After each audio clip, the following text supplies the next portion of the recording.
আমরা সরকারের কাছে এটা প্রতিবাদ চাই, আমরা সরকারের পাবলিকের কাছে প্রতিবাদ চাই, আইনের লোকের কাছে আমরা প্রতিবাদ চাই। আমাদের মা বোনকে বাড়তে থাকবো না, ঘুরে থাকবো না। না হুজুর চাই যা, যুবক চাই যা, এ মতো নাই না। এই বন্ধার মাঝে জঙ্গলের ভিতরে ভয় কাম করবো। আমরা এই দেশের সরকারের কাছে আমরা বিচার চাই। বাচ্চা নিয়ে আসলো, আমি দূরে থেকে ফলো করলাম। বাচ্চা নিয়ে আসলা যে জঙ্গলে ঢুকতেছে, জঙ্গলে দাও, তখন আমি ফলো করলাম। হুজুর মানুষ একটা বাচ্চারা, শিশু বাচ্চারা জঙ্গলে ঢুকতেছে, সমস্যাটা কি এটা কি ব্যাপারটা কি দেখি। তো এটা সন্দেহ করে রিস্কালা বাইরে আমি ধরলাম। রিস্কা বাইরে ঘুরতেছে, আবার ফোনে কথা বলতেছে। তা আমি বললাম তুই কথা বলতেছে কার লাগে? বই লাগে কয় না। আমি কেন একটা হুজুর দেখলাম, হুজুর একটা বাচ্চা লিয়া ঢুকলো, তে জঙ্গলে ঢুকলো, বাচ্চাটা লিয়া দেখতো।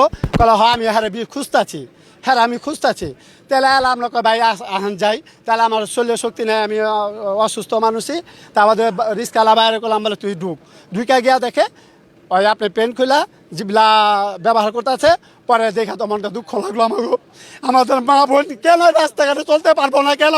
আমরা সরকারের কাছে এটা প্রতিবাদ চাই, আমরা সরকারের পাবলিকের কাছে প্রতিবাদ চাই, আইনের লোকের কাছে আমরা প্রতিবাদ চাই। আমাদের মা বোনকে বাড়তে থাকবো না, ঘুরে থাকবো না। না হুজুর চাই যা, যুবক চাই যা, এ মতো নাই না। এই বন্ধার মাঝে জঙ্গলের ভিতরে ভয় কাম করবো।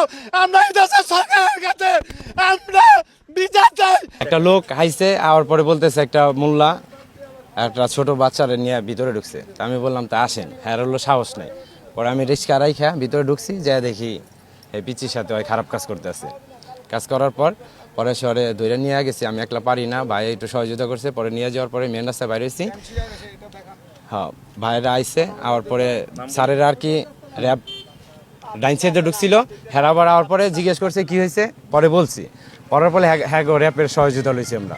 আমাদের র্যাবের পেট্রোল এবং আমাদের গোয়েন্দা টিম আমাদের র্যাব 10-এর আওতাধীন এলাকায় স্বাভাবিক কার্যক্রম করার জন্য যখন দায়িত্ব পালন করে, তখন গোপন সংবাদের ভিত্তিতে জানতে পারে যে এখানে একজন মধ্যবয়স্ক মানুষ ছোট 4 বছরের একটা বাচ্চাকে নিয়ে জঙ্গলের ভিতরে প্রবেশ করে। তখন তারা আমাদেরকে খবর দেয় এবং আমাদের টিম হাতে নাতে এই জঙ্গলের ভিতর থেকে তাকে উদ্ধার করে। এখানে মূলত তার যে মধ্যবয়সী মানুষটা অভিযুক্ত, সে হলো বেগুনবাড়িতে থাকে। তার শাহপরান তার নাম। সে তার পার্শ্ববর্তী একটা মেয়েকে প্রলোভন দেখিয়ে এখানে নিয়ে আসে এবং তার উদ্দেশ্য ছিল মেয়েটাকে ধর্ষণ করার। এবং সে লোকটা স্বীকার করেছে যে সে হলো তাকে খারাপ কাজের উদ্দেশ্যে এখানে নিয়ে আসা। পরবর্তীতে আমরা তাকে আটক করি, আটক করে তার পরিবারকে খবর দিই। তার পরিবার আসে, এসে তাকে চিনতে পারে যে সেই কাজ করে। সে আমাদের যে অভিযুক্ত, সে মূলত একজন চা বিক্রেতা। সে ফ্লাক্সে করে চা বিক্রি করে এবং তার এরা অনেক দিন ধরেই সে এটা উৎপেতে ছিল যে মেয়েটাকে সে তার লালসা স্বীকার করবে এবং সে এই উদ্দেশ্যে এখানে নিয়ে আসে এবং আমাদের র্যাবের টিম, আভিযানিক টিম তাদেরকে হাতে নাতে আটক করে।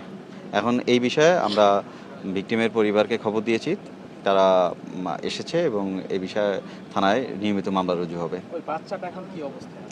বাচ্চাটা সুস্থ আছে। আমরা আসলে দুর্ঘটনাটা ঘটার আগেই তাকে আটক করতে সক্ষম হই, সুতরাং সৃষ্টিকর্তার এতে বাচ্চাটার কোনো ক্ষতি হয় নাই, এখনো পর্যন্ত কোনো ক্ষতি হয় না। পরবর্তীতে আমরা তো নিয়মিত মামলা রুজু হলে মেডিকেল করা হবে, সেক্ষেত্রে পরবর্তীতে এক্সপার্ট ওপিনিয়ন পর্ব জানা। প্রাথমিকভাবে আমরা যেটা মনে করছি যে আসলে আমরা তার বাচ্চাটার ক্ষতি হওয়ার আগে তাকে আটক করতে সক্ষম হই।